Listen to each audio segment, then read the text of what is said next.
राज्य कर्मचारी संयुक्त परिषद के कार्यालय में हैं और यहाँ पे जिलाध्यक्ष देवव्रत चौधरी जी हमारे साथ हैं और आप छठी बार निर्वाचित हुए हैं, तो मैं आपको शुभकामनाएं देता हूँ। धन्यवाद। ये छठी बार अध्यक्ष बने हैं, उसके लिए मैं आपको बधाई देता हूँ। लेकिन ये जो वो भी आप निर्विरोध चुनाव चुने गए हैं, तो आप इस जीत के लिए, इस आप चुनाव के लिए, इस मनोनयन के लिए आप अपने साथियों के लिए क्या कहेंगे? जिले के समस्त कार्मिकों का मैं हृदय की गहराइयों से ऋणी यूँ हूँ कि जब अब विश्वास तार तार हो रहा है समाज में, और ऐसे में इनके द्वारा मुझ पे अटूट प्रेम विश्वास दर्शाना कहीं ना कहीं मुझे और जिम्मेवारी का भाव पैदा करता है। अच्छा, ऐसा क्या रहा कि पिछले 5 साल तक आप रहे, उसके बाद छठी बार भी आप ही को जो है निर्विरोध चुना गया, तो ऐसी ऐसी ऐसी क्या वजह रही? क्या समझते हैं आप अपने? मैंने कहा इनका अटूट विश्वास, और हमने उस बात का इंतजार ही नहीं किया कि पीड़ित हमारे पास चल के आए।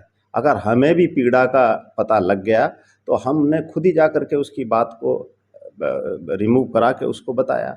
एक बात। दूसरी बात, जो कर्मचारी समाज के व्यापक समस्याएं हैं, जैसे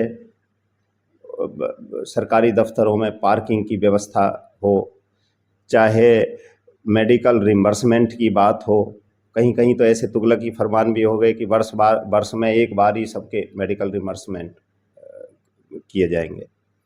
तो हमने ऐसी कर्मचारियों की छूती हुई समस्याएं, जो ज्वलंत समस्याएं थीं, उनको व्यापक रूप से काम किया। इस नाते उनका हमारे ऊपर अटूट विश्वास है।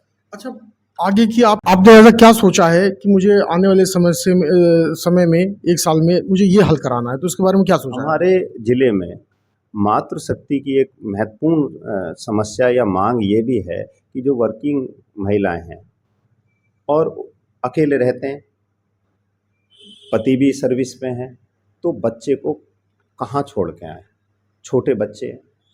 तो उनके लिए हमारी अब आगे मांग रखेंगे हम प्रशासन से, कलेक्टर महोदय से, कि इनको एक बच्चों के लिए क्रैच की एक व्यवस्था अगर हो सकती हो तो उसके लिए हमारा प्रयास रहेगा।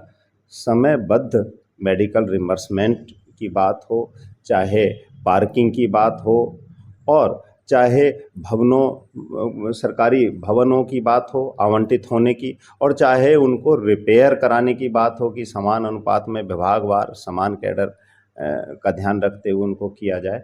तो जो बड़े वर्ग को प्रभावित करती हुई समस्याएं हैं, उनके ऊपर हमारा फोकस रहेगा। अच्छा, इसके अलावा और ऐसी बहुत सी समस्याएं हमने देखा है कि जैसे जो इस समय क्या बोलते हैं, सरकार ध्यान नहीं दे रही है कर्मचारियों पे।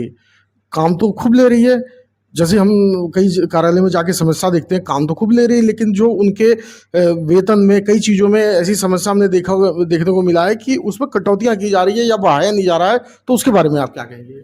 ये हमारे प्रांतीय नेतृत्व इसको संज्ञान लेते हैं और जो उनका आदेश होता है वही करते हैं। हम जिला बॉडी हैं, वो समय समय पर शासन में सरकार के समक्ष अगर कोई ऐसी बातें होती है तो वो रखते हैं। अच्छा, आप अपने यहाँ पे, क्योंकि आप जीते हैं, छठी बार जीते हैं, तो यहाँ के कर्मचारियों को, यहाँ के आप अपने साथियों को क्या संदेश देना चाहते हैं? अपने अधिकारों के प्रति सजग रहें, निष्ठा से और आचरण नियमावली का पालन करते हुए अपना कार्य संपादित करें।